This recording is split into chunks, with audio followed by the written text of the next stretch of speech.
Senador David Luna nos acompaña a esta hora de la mañana para analizar un poco todo esto que está pasando en el país, luego que el presidente de la República, Gustavo Petro, pues ahora le está echando la culpa al Congreso de la República porque se cayó la ley de financiamiento, que no es más que una reforma tributaria, y con las declaraciones ayer desde la costa norte colombiana, pues ha ahondado ese abismo entre la izquierda y la derecha, como lo llaman algunos expertos.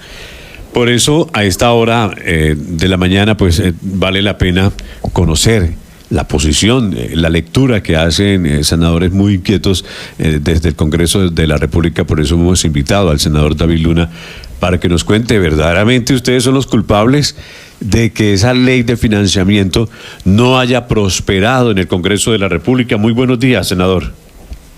Muy buenos días para ustedes. Un honor estar en la mañana de hoy con todos los habitantes del departamento de Guaviare. Un honor estar con usted, Gustavo. Muchas gracias por esta invitación. En primer lugar, el presidente Petro solo vive de la carreta, del discurso. A través de él alimenta la división de la sociedad, porque a él no le interesa resolverle los problemas a los colombianos y mucho menos al Guaviare.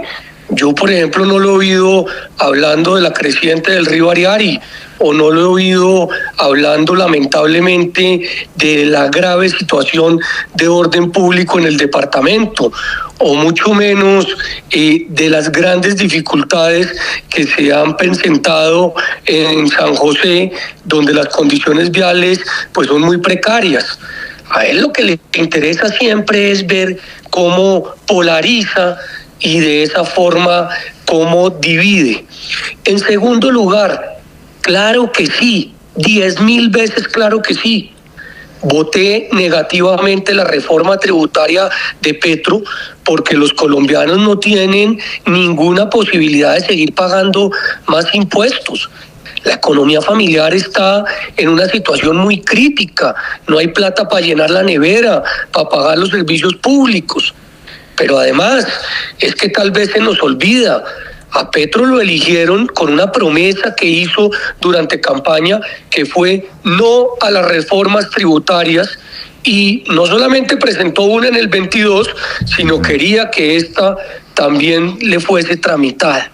Y en tercer lugar, yo creo que hay que militar en el partido político del sentido común, de la sensatez. Hay que resolverle los problemas a los ciudadanos. Ver cómo logramos, por ejemplo, que se garanticen los recursos para culminar la pavimentación de la ruta 7506 que comunica San José con Calamar. Ver de qué manera ponemos en práctica la construcción del malecón en Calamar. Ver de qué manera podemos trabajar en el mejoramiento de la vía que comunica el Meta con el departamento del Guaviare, que está en este momento en pésimo estado. Yo no voy a seguir malgastando mi tiempo, y creo que los colombianos tampoco lo deben hacer, en una lucha que Petro pretende meternos a todos simplemente porque él no es capaz de ejecutar y no es capaz de resolver los problemas que un gobernante requiere. Entonces, en eso, Gustavo, es lo que yo considero vale la pena discutir en la mañana de hoy sobre una reforma tributaria muy bien hundida. No crea el presidente que puede jugar con nuestra inteligencia. Nada está en riesgo, nada. Sí, pero, senador, los proyectos sociales tienen su plata respaldada. Sí, pero senador, el presidente Gustavo Petro anunció medidas para el próximo año y prometió que las posibles consecuencias de la decisión que tomaron los legisladores no las pagará el pueblo.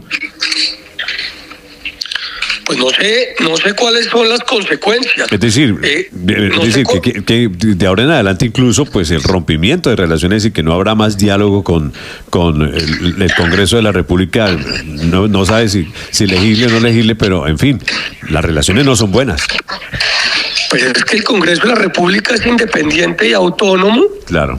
como lo es el presidente, y el presidente tiene derecho a conversar o no, y lo propio el Congreso. Acuérdese que hace un año, a través de una red social que se llama X, el presidente dijo: rompo la coalición de gobierno, a la cual yo no he pertenecido nunca, ni quiero pertenecer, porque yo hago oposición desde el día cero, no daño. Pero el presidente dijo que rompía la coalición de gobierno y a los pocos días volvió y la armó. Al presidente lo que le importa es el relato. Al presidente lo que le importa es ver cómo logra posicionar a unos como amigos y a otros como enemigos. Yo vuelvo y le insisto, a mí lo que me parece que es importante es ver cómo se le resuelven los problemas a los colombianos. Petro tiene la ejecución más baja de los últimos 20 años. O sea, la plata está en los bancos, pero no la ejecuta. ¿Por qué? Yo creo que porque la está guardando para las elecciones. Pero segundo, tiene el recaudo más bajo de los últimos 30 años. ¿Por qué tiene el recaudo más bajo? O sea, ¿por qué no está llegando plata a el arca de la nación? Pues porque la gente no está produciendo, porque no hay inversión, porque lamentablemente estamos atravesando un momento de desconfianza.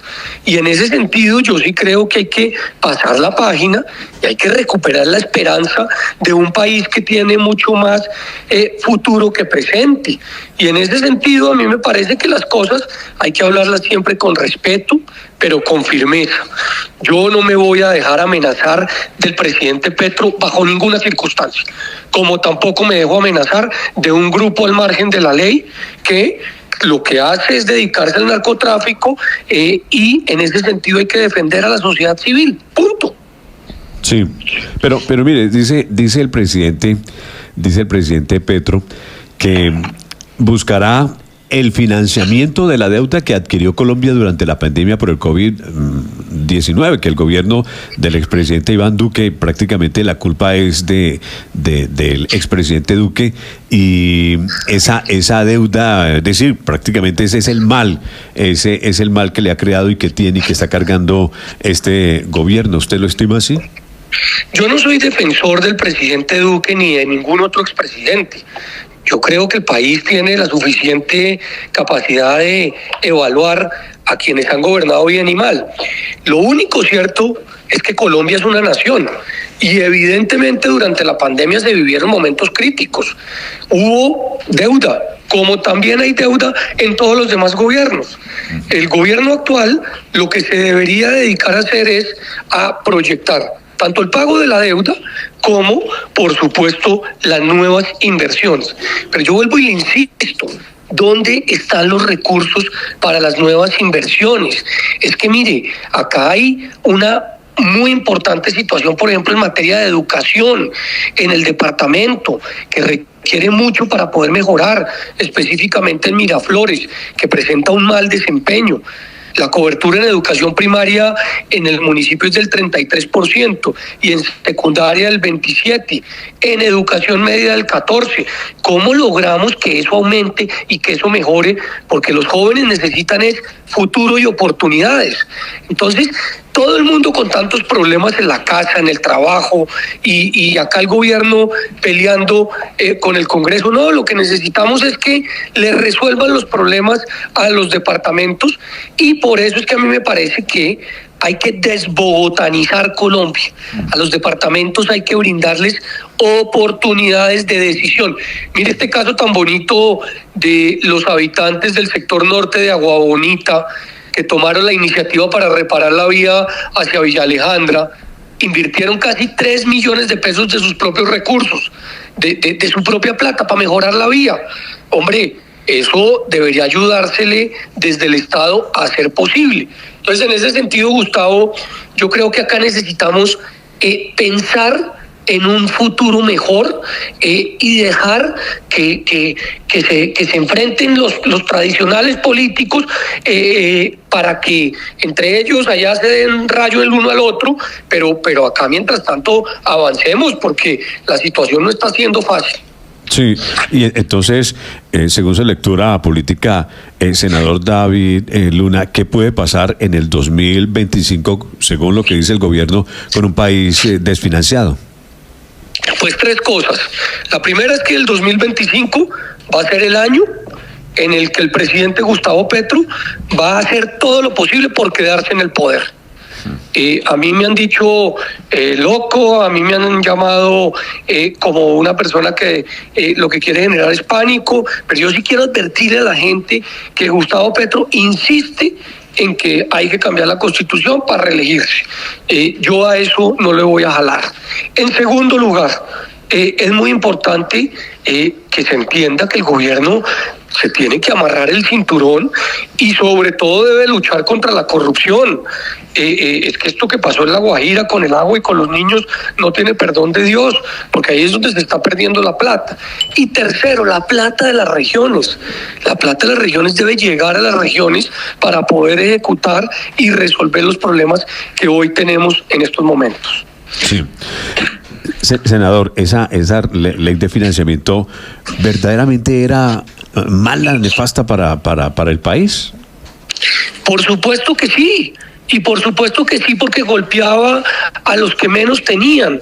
Ese cuento de que era una ley que solamente le permitía a los grandes mejorar sus condiciones, pues es pura carreta, porque usted le quería bajar unos impuestos a las empresas más grandes, pero ¿de dónde iban a salir entonces la plata que faltaba? Pues obviamente de los más chiquitos, que son por ejemplo los que pertenecen al régimen simple, que son las personas que tratan de tributar no habiendo tributado nunca antes. Entonces, mire, yo creo que las reformas tributarias en general no son buenas. A veces hay que hacerlas, pero hay que hacerlas en momentos donde la economía esté fuerte, bollante. En este momento, como tampoco en el 22, era el momento ideal para cobrar más impuestos. En ese sentido, yo siento que hay que pensar que es posible gobernar un país con lo que se tiene, no buscando más, porque de lo contrario, pues habrá graves dificultades.